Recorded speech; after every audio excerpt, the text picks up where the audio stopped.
Manga One Piece chapter 1021 dibuka dengan melanjutkan duel epik antara Nico Robin versus Black Maria, di mana Nico Robin terlihat sudah mengaktifkan teknik Gigante Floor-nya persis seperti yang terjadi di ending chapter sebelumnya.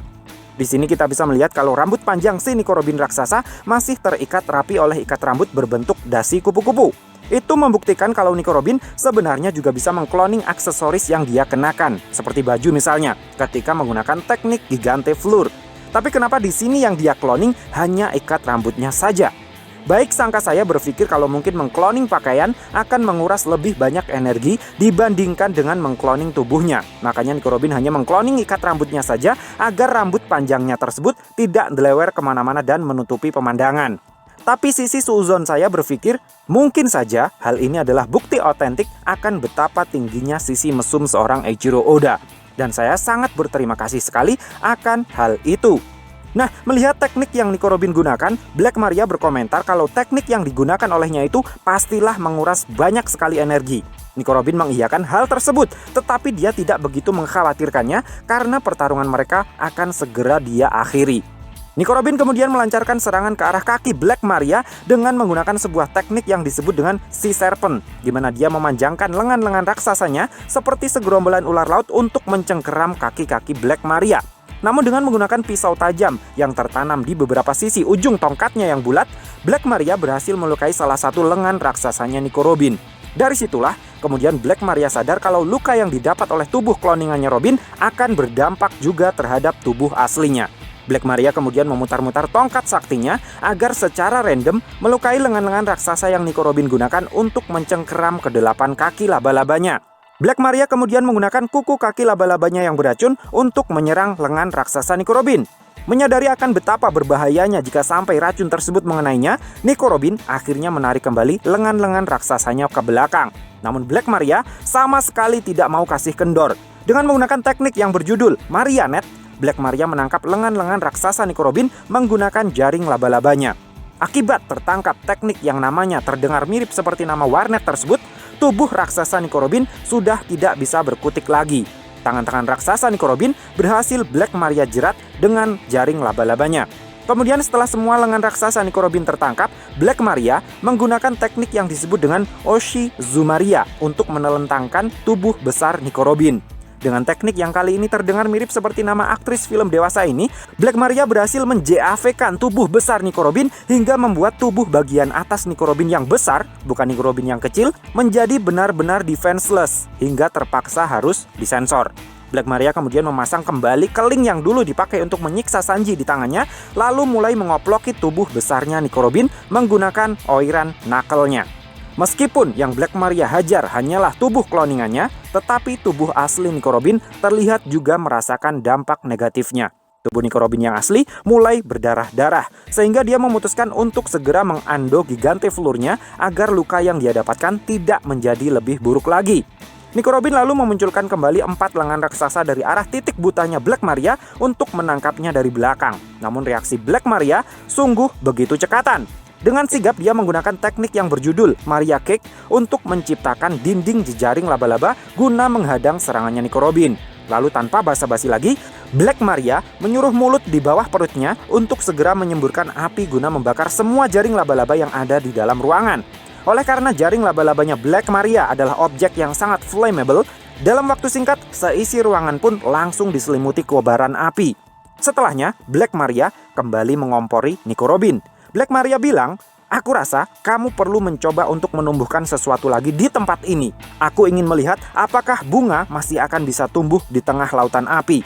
Sambil terus berceloteh menguliai Nico Robin, Black Maria diam-diam menciptakan spider web di belakang Nico Robin, yang mana hal itu berhasil dengan sukses menangkap tubuh asli si arkeolog kesayangan kita semua itu. Sambil memukuli tubuh asli Nico Robin yang sudah berhasil dia tangkap, Black Maria bilang, "Sekarang kamu bisa apa, anak iblis? Seperti yang aku bilang sebelumnya, kamu itu hanyalah beban. Semua bajak laut tahu kalau kamu itu tidak berguna. Satu-satunya aset yang kamu punyai cuma otakmu saja. Kenapa kamu tidak menyuruh si jerangkong untuk memadamkan apinya lagi?" Brook yang mendengar kalau namanya disebut-sebut oleh Black Maria langsung merespon, "Yuhuhuhuhu, kata-kata yang sangat bodoh. Kalau aku jadi kamu, aku akan segera ngacir dari tempat ini sesegera mungkin, wo." Tanpa merespon balik responnya Brook, Black Maria terus-menerus tanpa henti mengoploki Nico Robin dengan keling di tangannya. Di momen-momen yang sangat memprihatinkan tersebut, Nico Robin teringat kembali dengan momen ketika dirinya menghabiskan masa time skip-nya bersama dengan pasukan revolusi. Dia ingat pada suatu hari, Koala dan Sabo bilang kalau mereka ingin mengajarkan teknik bertarung yang mereka miliki kepada Nico Robin, karena mereka pada akhirnya nanti tidak akan bisa melindunginya lagi setelah Nico Robin meninggalkan pasukan revolusi. Koala menawarkan diri untuk mengajari Nico Robin bagaimana caranya menggunakan Fishman Karate, sementara Sabo ingin mengajarinya teknik Dragon Claw Fist. Nico Robin bilang dia akan senang sekali jika bisa belajar sedikit tentang bagaimana cara menggunakan telapak tangannya. Mendengar jawaban Robin, Koala dan Sabo terlihat begitu bahagia dan latihan pun dimulai. Singkat cerita, Nico Robin pun berhasil memulihkan kembali semangat bertarungnya, lalu dengan secepat kilat menyerang Black Maria menggunakan teknik baru yang disebut dengan Milfleur Gyojin Karate Giganteum. Serangan tapak Buddha versinya Nico Robin ini sukses menghancurkan atap lantai tempatnya berada, hingga membuat puing-puing beton berjatuhan dan memadamkan api di sekelilingnya. Black Maria yang baru sadar kalau sejak awal serangan Nico Robin memang ditujukan untuk menghancurkan langit-langit, akhirnya mati langkah begitu menyadari kalau iblis yang sebenarnya telah muncul di hadapannya. Seolah menggabungkan teknik Gigante Fleur, Fishman Karate, dan Dragon Claw Fist, tubuh raksasa Nico Robin benar-benar telah bertransformasi menjadi wujud yang baru yang terlihat menyerupai seekor iblis, lengkap dengan sayap kelelawarnya. Tidak hanya wujudnya saja yang terlihat menyerupai seekor iblis, gaya bicaranya pun terlihat ngelantur dan tidak berperi kemanusiaan seperti layaknya seekor iblis betulan. Sambil memiting tubuh vulgar Black Maria dengan kuncian Grand Jacuzzi, Nico Robin bilang, "Tadi kamu bilang tidak masalah jika tidak memiliki anggota tubuh, bukan?" Lalu dengan sekali hentakan, kedua tangan, kedelapan kaki, dan satu lehernya Black Maria kelihatannya benar-benar sudah dipatahkan oleh Nico Robin. Black Maria resmi KO. Sang anak iblis kini telah tumbuh dewasa dan menjelma menjadi seorang iblis perawan yang sesungguhnya, Demonio Fleur. Nah, jika kalian hanya melihat sekilas tubuh Demonio Fleur yang berwarna hitam pekat, mungkin kalian akan langsung berpikir kalau Nico Robin telah resmi dikonfirmasi menguasai Busho Shokuhaki. Tapi coba kalian lihat dengan lebih seksama lagi deh. Pola pewarnaan hitam yang menyelimuti tubuh Demonio Fleur terlihat tidak hitam pekat dan mengkilat seperti pola pewarnaan karakter yang sedang menggunakan Busho Shokuhaki Koka. Pola pewarnaan hitamnya justru lebih terlihat seperti pola pewarnaan karakter yang sedang marah, seperti yang sering diperlihatkan oleh Nami dan Zoro, yang fungsinya hanya untuk memberi kesan intimidasi ekstra. Jadi, entah kalian sependapat atau tidak, saya pikir menghitamnya tubuh Demonio Fleur bukanlah bukti kalau Nico Robin menguasai Busho Shokuhaki. Terlebih lagi, Black Maria belum pernah sekalipun diperlihatkan menggunakan Busho Shokuhaki selama bertarung melawan Robin. Jadi Nico Robin juga tidak wajib punya Busho Shokuhaki untuk bisa mengalahkan Black Maria. Dan lagi, anggota Flying Six yang sebelumnya, Sasaki, faktanya juga bisa dikalahkan oleh Franky tanpa menggunakan Busho Shokuhaki sama sekali. Nah, kekalahan Black Maria di tangan Nico Robin ini disaksikan secara langsung oleh seekor Meris burung. Jadi mungkin di chapter selanjutnya, seluruh Onigashima akan tahu kalau semua Flying Six sudah berhasil dikalahkan.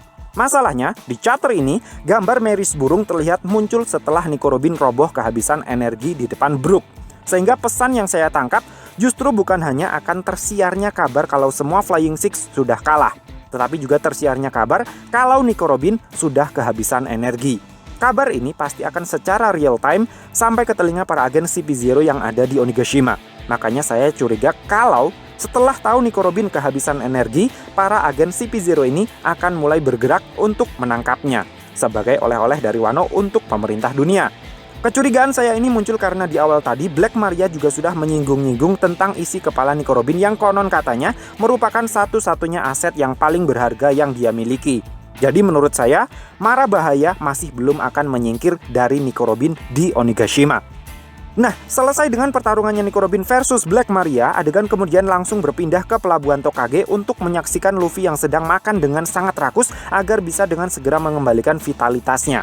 Makanan yang sangat melimpah tersebut ternyata dia dapat dari Karibo yang jelas sekali punya rencana egoisnya sendiri. Di chapter kemarin, Karibo bilang kalau Luffy tidak bisa mengalahkan Kaido, maka dirinya juga tidak akan bisa keluar dari negeri Wano dengan selamat. Kemudian di chapter ini, tiba-tiba dia muncul dan memberikan bekal makanannya untuk sebulan kepada Luffy. Jadi jelas sekali kalau tujuan Karibo memberikan makanan kepada Luffy hanyalah agar Luffy bisa segera memulihkan energinya kembali dan bertarung melawan Kaido lagi. Sementara Karibo kemungkinan besar akan memanfaatkan momen tersebut untuk kabur keluar Wano. Nah, jika kita lihat dengan seksama, bekal makanan yang Karibo berikan kepada Luffy jumlahnya sangat banyak dan kualitasnya seger-seger, bukan? Hanya ada satu tempat di daratan Wano di mana kita bisa mendapatkan makanan berkualitas tinggi seperti itu, yaitu di Flower Capital. Sehingga menurut analisis saya, yang Karibo simpan di dalam perut lumpurnya itu tidak hanya perbekalan makanan untuk sebulan seperti yang dia katakan di chapter ini, tetapi ada benda-benda berharga lainnya yang dia curi dari Flower Capital yang sudah dia simpan di brankas berkapasitas unlimitednya tersebut. Di mana hal ini berkaitan dengan teori saya yang terdahulu yang berjudul The Real MVP, peran penting Karibo dalam Perang Wano. Dalam video teori tersebut saya menduga kalau Karibo sudah menjarah seluruh harta benda yang ada di kastil Orochi, termasuk di dalamnya Red Poneglyph yang dicari oleh Luffy. Kemudian dia akan mencari cara untuk kabur dari negeri Wano melalui pelabuhan Mogura, satu-satunya pelabuhan keluar pulau yang resmi yang ada di Wano. Rencananya tersebut pada awalnya akan terlihat mulus tanpa hambatan, tetapi kemudian menjadi kacau karena tanpa sengaja dia akan bertemu dengan anak-anaknya Big Mom yang ingin masuk ke negeri Wano. Jadi apakah teori saya itu akan segera nyerempet dengan faktanya, atau justru sekali lagi akan dimentahkan oleh Eiichiro Oda? Biarlah waktu yang membuktikan. Nah, satu hal lagi yang menurut saya sangat menarik untuk dibahas dari manga One Piece chapter 1021 ini adalah keinginan Momonosuke untuk menjadi dewasa secara karbitan memanfaatkan kekuatan buah iblis Juku-Juku no Minya Shinobu. Saya benar-benar tidak pernah terfikirkan sebelumnya kalau kekuatan buah iblis yang bisa melapukkan atau menguzurkan sesuatu itu bisa Shinobu gunakan kepada tubuh manusia untuk membuat usianya jadi bertambah uzur. Tapi setelah mendengar jawaban Shinobu di chapter ini yang mengatakan kalau Momonosuke telah dituakan menggunakan tubuhnya, maka tubuh Momonosuke memang akan bisa menjadi dewasa secara instan, tetapi mental dan akalnya masih akan tetap seperti bocah, menjadi bukti bahwa kekuatannya tersebut memang bisa dipakai untuk melakukan hal gila semacam itu. Hanya saja, kemampuan Shinobu itu hanya bisa berjalan satu arah, hanya menuakan saja, tidak bisa memudahkan lagi seperti kemampuannya Jewelry Bony. Makanya Shinobu menolak keinginan Momonosuke tersebut. Momonosuke berpikir jika tubuhnya sudah berubah menjadi dewasa, maka dia juga akan bisa berubah menjadi seekor naga yang ukurannya lebih besar. Niatnya mungkin memang mulia, dia ingin membawa Luffy terbang kembali ke Onigashima, atau mungkin malah berencana untuk menggunakan kekuatan naganya itu untuk mengcounter kekuatan naganya Kaido, sehingga nantinya dia bisa menerbangkan Pulau Onigashima ke tempat lain agar tidak jatuh di Flower Capital. Tapi berdasarkan penjelasannya Shinobu, bertambah dewasa secara fisik tidak serta-merta membuat mental Momonosuke juga ikut menjadi dewasa. Jadinya saya ragu apakah jika nanti Momonosuke benar-benar diubah menjadi dewasa, dia akan tiba-tiba menjadi seorang samurai yang kuat seperti bapaknya dan bisa mengendalikan kekuatan naganya dengan lebih baik. Saya pribadi justru lebih yakin kalau memang tubuh Momonosuke nantinya beneran dikarbit menjadi dewasa, hal itu tidak akan berdampak banyak terhadap kekuatan tempur seorang Momonosuke. Selama mentalnya masih bocah, kekuatan tempurnya juga tetap akan seperti bocah. Tidak peduli apakah secara fisik tubuhnya sudah berubah menjadi dewasa atau belum. Secara keseluruhan, manga One Piece chapter 1021 menurut saya benar-benar sangat menghibur.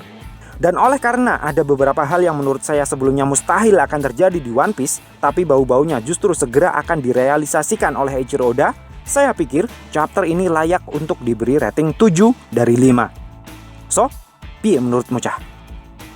Terima kasih sudah mampir ke channel kami. Jangan lupa like, share, dan subscribe jika menurut kalian video-video kami cukup menarik untuk ditonton. Sampai ketemu lagi dalam video kami yang berikutnya. And matur nuwun.